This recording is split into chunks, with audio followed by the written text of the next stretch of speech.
Good morning बच्चों। आज के वीडियो में हम बात करने वाले हैं एम्पिरिकल एंड मॉलिक्यूलर फॉर्मूले के बारे में। ठीक है, तो किस टाइप के क्वेश्चंस आते हैं। अगर इसमें ज़्यादा क्वेश्चंस नहीं है, मतलब 4-5 टाइप के क्वेश्चंस आते हैं। अगर आप उनको कर लेते हो तो आपको एम्पिरिकल फार्मूला कैलकुलेट करना आ जाएगा। ठीक है, जैसा कि हमने नॉर्मली क्लास में पढ़ा है, एम्पिरिकल फार्मूला क्या होता है, सिंपलेस्ट फार्मूला, और मॉलिक्यूलर फार्मूला क्या होता है, हमारा कंबाइंड फार्मूला होता है। ओके, तो चलो नेक्स्ट क्वेश्चंस की तरफ चलते हैं, इनमें कि किस टाइप के क्वेश्चंस पूछे जाते हैं और किस टाइप के एग्जाम्स में करने हैं, जिससे कि आपको पता चल जाए कैसे सॉल्व किया जाता है। तो पहला क्वेश्चन क्या है इसके अंदर, पहला क्वेश्चन ये है। आ जाओ बेटा, सॉल्यूशन लिख दो इसमें सबसे पहले। आ जाओ। The molecular mass of an organic compound is 78। हमें मोलर मास गिवन है। मोलर मास कितना गिवन है बेटा, 78। And it's percentage composition of carbon and hydrogen हमें दिया हुआ है।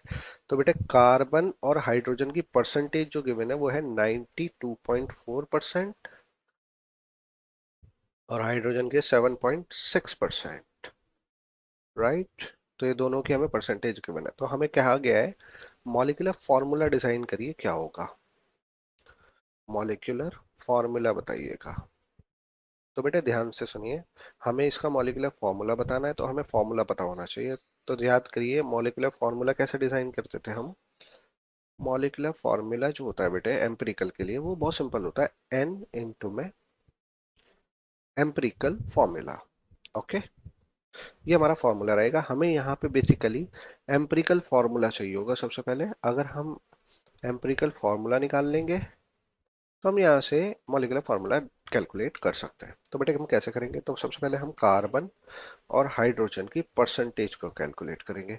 तो कार्बन की कितने दे रखी है, 92.4% और ये दे रखा है 7.6%। तो यहाँ से अगर हम वेट कैलकुलेट करते हैं तो बेटे ये 100 में यही इसका वेट बन जाएगा, 92.4 ग्राम और 7.6 ग्राम। नाउ अब हम यहाँ पे मेन चीज कैलकुलेट करेंगे इसका मास। तो कार्बन का मास होता है हमारे पास 12 और हाइड्रोजन का होता है 1। तो यहाँ से नंबर ऑफ मोल्स कैलकुलेट हो जाएंगे W/m की फॉर्म में। तो अगर हम यहाँ से मोल्स निकालें तो बेटे ये मोल्स आएंगे हमारे 92.4 डिवाइडेड बाय 12। ये आ रहा है बेटे 7.7 मोल्स और इसके आगे बेटे 7.6 मोल्स। तो अप्रोक्सीमेटली सेम है। तो बेटे यहाँ से हम सिंपलेस्ट रेशियो निकालेंगे। अब सिंपलेस्ट रेशियो, अब वो कैसे कैलकुलेट की जाती है, वो कैलकुलेट किया है जो सबसे लोअर नंबर है उसी से डिवाइड कर दो। तो बेटे ये ऑलमोस्ट सेम ही नंबर है, तो इसको अगर हम डिवाइड करेंगे तो ऑलमोस्ट 1, 7.6 डिवाइडेड बाय 7.6, 1। तो हमारे पास मोल कितने आ गए, तो हमारे पास कार्बन के मोल आ गए 1 मोल और हाइड्रोजन का आ गया हमारे पास 1 मोल। तो अगर हम यहाँ से एम्पिरिकल फॉर्मूला बनाएं तो बेटे एम्पिरिकल फॉर्मूला क्या होगा हमारा, तो हमारा एम्पिरिकल फार्मूला बनता है CH। This is our empirical formula. So mass अगर हम यहाँ से कैलकुलेट करें एम्पिरिकल का, तो हम कैसे कैलकुलेट कर सकते हैं, तो बेटे एम्पिरिकल फॉर्मूला मास अगर हम निकालते हैं that will be equals to 12 plus 1 equals to 13। अब बेटे हमारे पास एम्पिरिकल मास भी है, हमारे पास मॉलिक्यूलर मास भी है, तो हम एन कैलकुलेट कर सकते हैं। तो फॉर्मूला क्या होता है हमारा, मोलर मास इनटू में is equals to n into में एम्पिरिकल मास। राइट, तो मोलर मास है हमारा 78, एन हमें निकालना है और एम्पिरिकल मास हमने अभी 13 निकालना है। तो अगर हम यहाँ से एन निकालते तो ये कितना हो जाएगा, 78/13। तो अगर हम इसे सॉल्व करें तो एन की वैल्यू आ जाएगी 6। ठीक है बेटे, तो नाउ अब हमें मॉलिक्यूलर फार्मूला निकालना है। तो मॉलिक्यूलर फार्मूला क्या होगा बेटे हमारा, तो वो होगा हमारा एन इंटू में एम्पिरिकल फार्मूला। ठीक है बेटे, तो अगर हम यहाँ पे देखें तो n की वैल्यू तो हमने 6 निकाली है और एम्पिरिकल फार्मूला है हमारा C और H। तो अगर हम देखें तो ये बन जाएगा C6H6। तो हमारा मॉलिक्यूलर फार्मूला क्या हो गया, ये हो गया। ये हमारा मॉलिक्यूलर फार्मूला रेडी हो गया। यही पूछा गया था हमसे, हमने इस क्वेश्चन को यहाँ पे सॉल्व कर दिया। आपको ध्यान देना है कि आपके पास परसेंटेज होनी चाहिए। अगर आपके पास परसेंटेज गिवन है तो आप वेट कैलकुलेट कर लेंगे वहां से और मॉलिक्यूलर मास निकाल करके सीधा मोल्स निकालेंगे। आपको मोल्स चाहिए एट द एंड। अगर मोल्स निकाल लेते हो तो एम्पिरिकल फार्मूला बनाना बहुत ही ज्यादा आसान हो जाता है। नाउ नेक्स्ट क्वेश्चन की तरफ चलते बेटे, क्या कह रहा है, an organic compound on analysis, okay, give the following percentage composition. Carbon की परसेंटेज दे रखी है 57.8%, राइट। हाइड्रोजन की परसेंटेज दे रखी है बेटा 3.6%, एंड रेस्ट इज ऑक्सीजन। तो ऑक्सीजन की कितनी होगी बेटा, इन दोनों को जोड़ के घटा दो 100 में से, तो हमारे पास वो आ जाएगी। तो 57.8 को अगर मैं प्लस कर दूं 3.6 से, तो ये 61.4 आता है, और इसे अगर माइनस कर दिया जाए 100 में से, तो 38.6% मेरे पास क्या प्रेजेंट है, ऑक्सीजन की परसेंटेज आ जाएगी। ओके, तो कार्बन, हाइड्रोजन और ऑक्सीजन तीनों की परसेंटेज आ चुकी है। कह रहा है the vapour density of compound was found to be 83। Vapour density का ये एक फॉर्मूला होता है बेटा मोलर मास निकालने के लिए, ये हमें दे रखी है 83। अगर मैं इसके 2 से मल्टीप्लाई कर दूं तो मोलर मास आ जाएगा हमारे पास। ठीक है बेटा, ये फॉर्मूला याद कर सकते हो आप। तो ये कितना हो जाएगा, 2 3 जा 6 और 8 दूनी 16, 166 ग्राम पर मोल। ये बेटे हमारे पास मॉलिक्यूलर मास है उस कंपाउंड का जिसकी परसेंटेज हमें दी हुई है। हमसे कहा है मॉलिक्यूलर फार्मूला डिजाइन करिए। ओके, तो सबसे पहले हम लिख देंगे हमारे पास क्या क्या एलिमेंट प्रेजेंट है, कार्बन, हाइड्रोजन और ऑक्सीजन, और सबकी हमें क्या गिवन है, परसेंटेज 57.8, 3.6 और 38.6। नाउ बेटे यही आपका वेट बन जाएगा क्योंकि 100 में से निकली हुई होगी, 3.6 और 38.6। नाउ मॉलिक्यूलर मास हमें कार्बन का पता है 12 होता है, हाइड्रोजन का 1 होता है और ऑक्सीजन का 16 होता है। तो बेटे यहाँ से हम मोल्स कैलकुलेट करेंगे, तो मोल्स आ गए W/M। ठीक है, तो 57.8 को अगर मैं डिवाइड कर दूं 12 से, तो ये आता है 4.81 मोल्स। 4.81 अगर मैं इसको इससे डिवाइड करूं तो ये आ जाएगा 3.6, और 38.6 को अगर डिवाइड कर दिया जाए 16 से, तो ये आता है 2.41। 2.41 तो हमारे पास मोल्स आ गए। लेकिन बेटे ये मोल्स हमारे फ्रैक्शन में है, तो हम क्या करेंगे, इसमें निकालेंगे अब सिंपलेस्ट फॉर्मूला। तो बेटे सिंपलेस्ट फॉर्मूला कैसे निकलेगा, सिंपलेस्ट फॉर्मूला, तो जो सबसे छोटा नंबर है, जैसे कि ये 2.41 है, ये सबसे छोटा नंबर है, इसी से पूरी वैल्यूज को डिवाइड कर दो। 4.81 डिवाइडेड बाय 2.41, 3.6 डिवाइडेड बाय 2.41 और 2.41 डिवाइडेड बाय 2.41। तो बेटे ये कितना आ रहा है, ये अप्रोक्सीमेटली आ गया बेटे 2। ये कितना आ जाएगा, 3.6 को अगर मैं डिवाइड कर दूं 2.41 से, तो ये आता है बेटे 1.5 के अराउंड, और बेटे ये आ रहा है 1। अब बेटे यहाँ से हमारा सिंपलेस्ट फॉर्मूला अभी तक बना नहीं है, तो बेटे पहले मैं इसको सिलेक्ट कर लेता हूँ, थोड़ा सा जगह चाहिए हमें यहाँ पे, तो हम इसको सिलेक्ट कर लेते हैं, इसको थोड़ा सा नीचे ले आते हैं, अप्रोक्सीमेट यहाँ ले आते हैं। ठीक, ओके। नाउ सिंपलेस्ट फॉर्मूला आ गया, तो बेटे अभी यहाँ पे क्योंकि ये भी फ्रैक्शन दिखाई दे रहा है मुझे, तो मैं इसकी ऐसे से मल्टीप्लाई करूँ जैसे कि ये फ्रैक्शन खत्म हो जाए। तो मैं क्या करता हूँ, इन दोनों की हम मल्टीप्लाई कर देते हैं बेटे, 2 से, 2 से और 2 से। तो हमारे पास कार्बन के मोल्स बन जाते हैं बेटे 4 मोल, हाइड्रोजन बन जाते हैं हमारे पास 3, और बेटे ऑक्सीजन बन जाते हैं हमारे पास 2। ठीक है बेटे, तो C4H3O2 हमारा एक कंपाउंड बन के आ रहा है। तो अगर मैं यहाँ से एम्पिरिकल फॉर्मूला निकालूं, एम्पिरिकल फॉर्मूला, तो बेटा मेरा फॉर्मूला बन रहा है C4H3O2। ठीक बेटे, इसका मॉलिक्यूलर मास, एम्पिरिकल मास निकाल सकते हैं, पहले एम्पिरिकल मास ही निकाल लेते हैं साथ के साथ ही। एम्पिरिकल मास कितना होगा, 12 चौक 48, तो नहीं 12 3 36, 12 चौक 48, हाँ 48 +3 +32। तो अगर हम इसे सॉल्व करें 48 +3 +32, 83 आता है बेटे इसका मास, 83 आ गया। तो बेटे यहाँ से n की वैल्यू अगर हम कैलकुलेट करें, तो मोलर मास बराबर होगा n इंटू में एम्पिरिकल मास के। ठीक बेटे, तो मोलर मास है हमारा 83, n की वैल्यू हमें निकालनी है, और एम्पिरिकल भी हमारा 83 आया, तो n की वैल्यू आ गई 1। तो बेटे जो हमारा एम्पिरिकल फार्मूला होगा वही हमारा मॉलिक्यूलर फार्मूला होगा अब। तो बेटे मैं यहाँ लिख रहा हूँ साइड में, इसको थोड़ा सा साइड कर लेते हैं। तो अगर हम देखें यहाँ से, तो हमें क्या पता चला, तो बेटा हमें पता चला कि जो मोलर फॉर्मूला है वो तो बराबर है n इंटू में एम्पिरिकल फॉर्मूला के। तो मॉलिक्यूलर फॉर्मूला क्या निकालूं मैं, n की वैल्यू 1, एम्पिरिकल फॉर्मूला हमने निकाला है C4H3O2। तो हमारा मॉलिक्यूलर फॉर्मूला क्या आ गया, C4H3O2। This will be our formula. Okay बेटे, तो हमारा मॉलिक्यूलर फॉर्मूला हमने डिजाइन कर लिया। तो बेटे इस तरह से क्वेश्चन को हमें सॉल्व करना होता है। नाउ नेक्स्ट क्वेश्चन की तरफ चलते हैं बेटे, देख लेते हैं नेक्स्ट क्वेश्चन में क्या कह रहा है। नेक्स्ट क्वेश्चन दूसरी टाइप का है, थोड़ा सा चेंज है, लेकिन करना मेथड वही है सेम।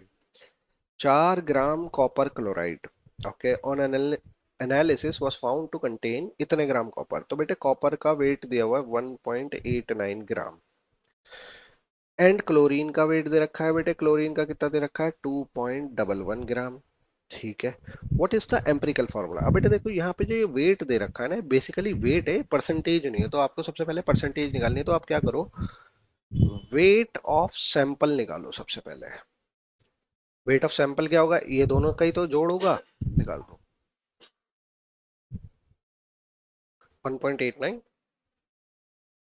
प्लस 2.11, 4 आता है ये टोटल, 4 ग्राम आता है हमारे पास। ठीक है, अब आप परसेंटेज कैलकुलेट करो। तो परसेंटेज ऑफ कॉपर कैसे निकाली जाएगी, तो जितना कॉपर का वेट टोटल में से इनटू में 100। इसी तरीके से अगर हम परसेंटेज निकालें क्लोरीन की, तो वो क्या होगी 2.11 डिवाइड बाय 4 इंटू में 100। तो बेटे अगर हम इसे कैलकुलेट करते हैं 1.89 डिवाइड बाय 4, तो ये आती है 47.25%। और बेटे ये कितनी आएगी 2.11 डिवाइड बाय 4, 52.75%। ठीक है बेटा, अब यहां से हम कैलकुलेट करेंगे। तो हमारे पास कॉपर है और ऑक्सीजन है, सॉरी क्लोरीन है। परसेंटेज कितने दे रखी है कॉपर की, तो वो है 47.25, जबकि क्लोरीन की कितनी है 52.75। नाउ बेटे वेट बन जाएगा ये हमारा 47.25 ग्राम, और ये बन जाएगा 52.75 ग्राम। अब बेटे मोलर मास अगर आपको नहीं पता तो याद कर लो बेटे, 63.5 होता है कॉपर का, और क्लोरीन का होता है 35.5। तो बेटा मोल्स निकालेंगे, मोल्स कैसे निकलेंगे, W/m, given weight upon molecular weight. तो इसको डिवाइड कर ले, 47.25 डिवाइडेड बाय 63.5, 0.74, 0.74 मोल्स आ गए। इसी तरीके से यहाँ से कैलकुलेट करेंगे तो ये कितना आएगा 52.75 डिवाइडेड बाय 35.5, 1.48 आ गया बेटे ये, 1.48। अब बेटे क्योंकि यहाँ पे अभी फ्रैक्शन बना हुआ है, तो सिंपलेस्ट रेशियो निकालेंगे। सिंपलेस्ट रेशियो कैसे निकालते हैं, जो सबसे छोटा नंबर है उसी से सबको डिवाइड कर दो। 74 डिवाइडेड बाय 0.74, ये तो बन गया 1। 1.48 डिवाइडेड बाय 0.74, 1.48 डिवाइडेड बाय 0.74, तो बेटे आता है हमारा 2 के बराबर। तो बेटा हमारा एम्पिरिकल फॉर्मूला क्या बना, मोल्स आ गए हमारे पास। तो एम्पिरिकल फॉर्मूला हमारा हो जाएगा, एम्पिरिकल फॉर्मूला ये बनेगा हमारा CuCl2। खत्म क्वेश्चन बेटे, समझ में आ गया क्वेश्चन कैसे निकालना है बेटे। आपको परसेंटेज पहले बनानी पड़ेगी अगर आपको वेट गिवन है तो। ठीक है, सबसे पहले आप परसेंटेज बनाओगे, देन उसके बाद आप उसको उसी मेथड से सॉल्व कर सकते हो जिससे आप पहले से सॉल्व करते आ रहे हो। चलिए बेटे नेक्स्ट क्वेश्चन देखते हैं क्या कह रहा है। ये एनसीईआरटी का क्वेश्चन है आपका। क्या कहा गया है, ए कंपाउंड कंटेन इतने परसेंट हाइड्रोजन, हाइड्रोजन दे रखा 4.07%। ओके, कार्बन गिवन है बेटा 24.27%। ओके, एंड क्लोरीन गिवन है बेटा 71.65%। इसका मॉलिक्यूलर मास गिवन है 98.96। तो कह रहा है इसका एम्पिरिकल फार्मूला और मॉलिक्यूलर फार्मूला दोनों निकालो। आओ बेटे कैसे करना है, तो सबसे पहले हम परसेंटेज ले लेंगे। किस किस की गिवन है, कार्बन की गिवन है, ऑक्सीजन की गिवन है, सॉरी ऑक्सीजन नहीं है इसमें, हाइड्रोजन है, हाइड्रोजन की गिवन है, और क्लोरीन की गिवन है Cl। ठीक है, तो यहाँ पे परसेंटेज हमें कितनी गिवन है बेटे, परसेंटेज लिख रहा हूँ मैं यहाँ पे 4.07, 24, उल्टा लिख दिया। कार्बन की परसेंटेज दूसरी बेटे, कार्बन की है 24.27, हाइड्रोजन की है 4.07 और क्लोरीन की रखी 71.65। तो बेटे यहाँ से अगर हम वेट की बात करें तो ये तो कार्बन का वेट हो गया, ये हाइड्रोजन का वेट हो गया और ये बेटे क्लोरीन का वेट आ गया 65। ठीक बेटे, और मॉलिक्यूलर मास की बात करें तो कार्बन का होता है अराउंड 12, हाइड्रोजन का होता है 1 और क्लोरीन का होता है 35.5। तो बेटा अगर यहाँ से मोल्स निकाले जाए तो मोल्स होगा W/m। तो बेटे अप्रोक्सीमेट देखो 12 दूनी 24, तो दो तो यहाँ बनेंगे, ये चार बन जाएंगे, और ये 35 दूनी 70, 71, 72, तो ये भी अप्रोक्सीमेट 2 आएगा। तो बेटे हमारे मोल्स जो आएंगे ना वो अप्रोक्सीमेटली ही आएंगे। अब आप कहोगे कि ये थोड़े बहुत तो ऊपर नीचे है, बेटे एक्चुअली में हम कंप्लीट मास नहीं रख रहे हैं यहाँ पे हम एवरेज मास निकाल करके रख रहे हैं 12, या राउंड ऑफ मास कह सकते हो आप इसको। ठीक है, तो अगर हम यहाँ से देखें तो एम्पिरिकल फॉर्मूला क्या बन जाएगा हमारा, तो बेटा एम्पिरिकल फॉर्मूला बनता है C2H4Cl2। अब एम्पिरिकल फॉर्मूला निकल गया तो एम्पिरिकल मास भी निकाल लो, ये हो जाएगा 24, 4 और 70, 35 दूनी 70, 71। ठीक है, तो बेटा ये कितना बना, 24 + 4 + 71, 99 के करीब आ रहा है बेटे। ये कितना आ रहा है, ये अप्रोक्सीमेट आ रहा है 99। ये एम्पिरिकल मास आ गया हमारा। ना बेटा एम्पिरिकल मास मुझे पता है, तो हम मोलिकुलर फॉर्मूला यानी मोलर मास से n की वैल्यू निकालेंगे, n इंटू में एम्पिरिकल मास, राइट। तो बेटे ध्यान दो, मोलर मास है 98.96 जो कि 99 के इक्विवेलेंट है, n इंटू में 99। तो n की वैल्यू अप्रोक्सीमेटली 1 आ जाएगी, अप्रोक्सीमेटली 1 आ जाएगी। तो यहां से मुझे पता चला कि जो मेरा मोलर मास होगा वही मेरा एम्पिरिकल मास हो जाएगा। ठीक बेटे, तो मेरा एम्पिरिकल मास कितना निकाला है मैंने, C2H4Cl2, यही हमारा मोलर मास होगा। क्वेश्चन खत्म। ठीक है बेटे, नेक्स्ट क्वेश्चन की तरफ चलते हैं। नेक्स्ट क्वेश्चन क्या कह रहा है, नेक्स्ट क्वेश्चन देखते हैं। Determine the empirical formula of an oxide of iron. Okay, solution लिख लेते हैं सबसे पहले। कह रहा है आयरन की परसेंटेज दे रखी है 69.9% और ऑक्सीजन की परसेंटेज दे रखी है 30.1%। ओके, यहाँ तक हमें कोई इशू नहीं होना चाहिए। ठीक है, तो हमसे कह रहा है कि एम्पिरिकल फॉर्मूला निकालो, तो ठीक है बेटे निकाल लेते हैं। Fe और ऑक्सीजन परसेंटेज लिख दो सबसे पहले, 69.9, 30.1। ठीक है, तो वेट बन जाएगा हमारा यही 69.9, 30.1। नाउ मॉलिक्यूलर मास आयरन का होता है बेटा 56, याद कर लो 16। मोल्स निकालेंगे बेटे W/m, तो 69.9 को अगर डिवाइड कर दिया जाए 56 से 1.25 देगा ये, 1.25। और 30.1, 30.1 को डिवाइड कर दिया जाए 16 से तो 1.88 देता है। ये देता है बेटे आपका 1.88। नाउ सिंपलेस्ट रेशियो निकालेंगे, सिंपलेस्ट रेशियो, तो सबसे छोटा नंबर 1.25, इसी से इसी को डिवाइड कर दो तो ये बन जाएगा 1। 1.88 को डिवाइड करेंगे बेटे 1.25 से, 1.88 डिवाइडेड बाय 1.25, तो बेटे रहते हैं 1.5 के करीब। अभी भी फ्रैक्शन बचा रह गया, तो अब हम इसे दूसरे नंबर से मल्टीप्लाई करेंगे ताकि होल नंबर आ जाए। तो इसकी मल्टीप्लाई 2 से, इसकी भी मल्टीप्लाई 2 से कर दो, तो ये बन जाएगा बेटा 2 और ये बन जाएगा बेटा 3। तो अगर हम देखें तो एम्पिरिकल फॉर्मूला क्या बना हमारा, एम्पिरिकल फॉर्मूला तो बेटे बहुत सिंपल सा बना, और वो क्या बना, Fe2O3। खत्म क्वेश्चन। तो बेटा सिंपल सा क्वेश्चन था, पेपर में कई बार आया है, तो होपफुली आपको समझ में आ गया होगा कि किस टाइप से इस क्वेश्चन को करना है। नेक्स्ट क्वेश्चन की तरफ चलते बेटे। नेक्स्ट क्वेश्चन क्या कह रहा है, बहुत ही ज्यादा इंपॉर्टेंट क्वेश्चन, बहुत बार पेपर में आया है। A welding gas contain carbon and hydrogen only. आओ बेटे इस क्वेश्चन को करते हैं। एक वेल्डिंग फ्यूल गैस है जिसके अंदर क्या भरा हुआ है, कार्बन और हाइड्रोजन, इसकी बनी हुई है ये, ठीक है ना। तो ये गैस है, हमें नहीं पता क्या गैस है, लेकिन हमसे कहा है ये इसकी बनी हुई है। जब हम इसे बर्न करते हैं ऑक्सीजन की प्रेजेंस में, तो ये हमें क्या प्रोड्यूस करके देता है? Carbon dioxide and water, CO2 plus water produce करके देता है। बेटा कितना कितना देता है? कार्बन डाइऑक्साइड देता है हमें 3.38 ग्राम, और वाटर देता है हमें 0.69 ग्राम। अब बेटे ध्यान से सुनना, वो बात की बात है, बाद में देखेंगे, पहले ये हमें यहाँ पे ये चीजें पता चल चुके हैं।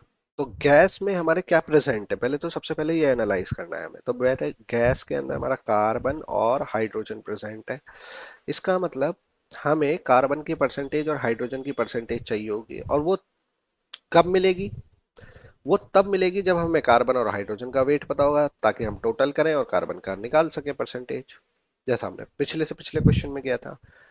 अब प्रॉब्लम ये है कि मुझे कार्बन का वेट नहीं पता, ना हाइड्रोजन का वेट पता, बट मुझे कार्बन डाइऑक्साइड का वेट पता है, तो हम इसका यूज करके अब निकालेंगे। तो बेटे कैसे यूज करना है उसको समझो। मैं यहाँ पार्टीशन ले लेता हूँ, क्योंकि ये क्वेश्चन थोड़ा सा बड़ा है, तो सही से करने में ज्यादा बेहतर रहेगा हमारे लिए। ठीक है, तो देखो बेटे, ध्यान से सुनिएगा। कार्बन डाइऑक्साइड 1 मोल CO2 कंटेन करता है 1 मोल कार्बन। देख लो बेटे, एक CO2 के अंदर एक कार्बन है, तो 1 मोल के अंदर कितने होंगे? 1 मोल ही कार्बन होगा। ओके, 1 मोल का मतलब 44 ग्राम CO2 कंटेन कर रहा होगा 12 ग्राम कार्बन। सिंपल सी बात है। ओके, तो बेटे 3.38 ग्राम कार्बन डाइऑक्साइड कितना कंटेन करेगा? तो आप कहोगे x ग्राम मान लेते हैं। ठीक है, तो 44 को अगर मैं डिवाइड कर दूं 3.38 से, तो ये आ जाएगा 12/x, और अगर मैं यहाँ से x कैलकुलेट करूँ तो ये आ जाएगा 12 इंटू में 3.38 डिवाइडेड बाय 44। नाउ बेटे अब इसे सॉल्व कर लेते हैं। इसको सॉल्व करते हैं तो बेटे हमारे पास आया 12 इंटू में 3.38 डिवाइडेड बाय 44, तो आता बेटे 0.92 ग्राम। 0.92 ग्राम, ये आ गया हमारा कार्बन का वेट। बेटे ध्यान से सुनना, वेट ऑफ कार्बन है ये। ओके, अब अगर वेट ऑफ कार्बन निकाल लिया, तो बेटे वेट ऑफ हाइड्रोजन भी निकाला जा सकता है। क्या निकालेंगे? 1 मोल वाटर कंटेन करता है कितना? 2 मोल हाइड्रोजन को। 2 मोल हाइड्रोजन है इसमें, तो बेटे 18 ग्राम, जो कि 1 मोल के बराबर है पानी का वजन, 18 ग्राम वाटर कंटेन करेगा 2 ग्राम हाइड्रोजन को। बहुत अच्छे। तो बेटे 0.69 ग्राम पानी के अंदर कितना होगा? तो हम कहेंगे y मान लेते हैं, y ग्राम हाइड्रोजन। तो बेटे 18/0.69 इज इक्वल्स टू 2/y। तो y की वैल्यू कैलकुलेट कर लो बेटे। तो y अगर हमें यहां से निकालें तो ये आता है 0.69 इंटू में 2 divided by 18, 0.076। 0.076 gram hydrogen present है बेटे। ये वेट ऑफ हाइड्रोजन आ चुका है। तो देखो बेटे, गैस का मुझे कार्बन का वेट भी पता चल चुका, और हाइड्रोजन का वेट भी मुझे पता चल चुका है। नाउ अब बेटे कार्बन का पता है, हाइड्रोजन का पता है, गैस का वजन आ जाएगा। तो बेटे ध्यान से सुनिए, कार्बन का वजन कितना है मेरा?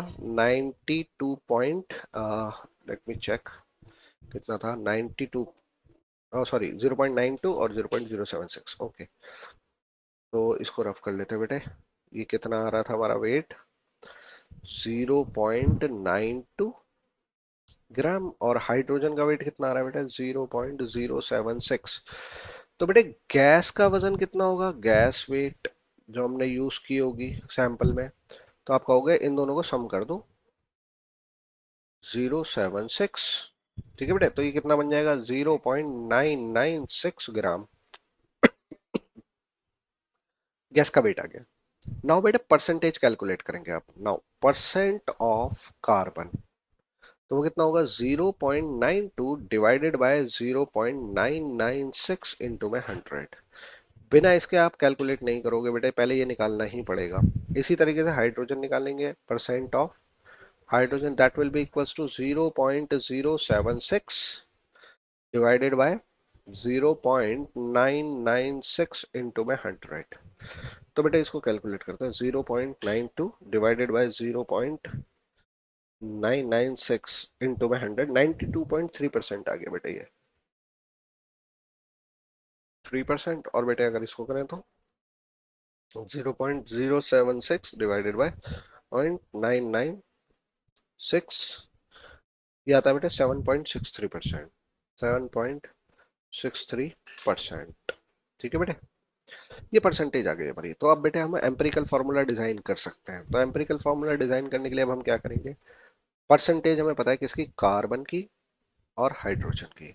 बेटा सबसे पहले हम परसेंटेज लिखेंगे, कार्बन की परसेंटेज 92.3, 7.6%। तो वेट बना लो बेटा इसे, 92.3 ये वेट हो जाएगा और ये वेट हो जाएगा 7.6। तो मोलर मास अगर हम निकालें तो ये हो जाएगा 12, ये हो गया 1। तो बेटा मोल्स निकालेंगे, यहाँ से मोल बराबर होगा W/m। 92.3 को डिवाइड कर दीजिए आप 12 से, तो 7.69 आ गया, 69। और यहाँ पे अगर हम करेंगे तो ये 7.6 आ जाएगा। तो बेटे अगर हम देखें तो यहाँ से मुझे क्या दिखाई दे रहा है कि सिंपलेस्ट रेशियो अगर मैं निकालता हूँ, सिंपलेस्ट रेशियो, तो वो ऑलमोस्ट 1 और 1 आएगी। तो हमारा जो एम्पिरिकल फॉर्मूला बना, एम्पिरिकल फॉर्मूला वो क्या बना बेटे, कार्बन का 1 मोल, हाइड्रोजन का 1 मोल CH। और एम्पिरिकल मास क्या बना बेटा मेरे, तो मैं कहूंगा 12 plus 1 is equal to 13। Now empirical formula हमें पता चल चुका है। एम्पिरिकल फार्मूला पता लगने के बाद हमें एम्पिरिकल मास भी पता चल चुका है। अब बाकी की इंफॉर्मेशन देखते हैं बेटे क्या है हमारे पास। कह रहा है a volume of 10 litre at STP, welding gas का वेट आ रहा है 11.6 ग्राम। ओके, तो बेटे हमें क्या दिया हुआ है, ये सेकंड सिचुएशन है, वॉल्यूम क्या हुआ है 10 लीटर एट STP। ओके, जिसका वेट निकला है 11.6 ग्राम। ठीक है, तो हम यहाँ से गैस का मॉलिक्यूलर वेट कैलकुलेट कर सकते हैं बहुत इजीली। तो अगर हम यहाँ से देखें तो वॉल्यूम इज इक्वल्स टू क्या होगा, एन इंटू में 22.4 लीटर होता है, ये हमने फर्स्ट चैप्टर में पढ़ा था। अब volume is equals two moles को मैं ऐसे खोल सकता हूँ, W/m इंटू में 22.4 लीटर। ठीक है बेटे, तो वॉल्यूम हमारे पास कितना है 10, वेट कितना गिवन है बेटा 11.6, मॉलिक्यूलर वेट मुझे निकालना है और ये 22.4 लीटर।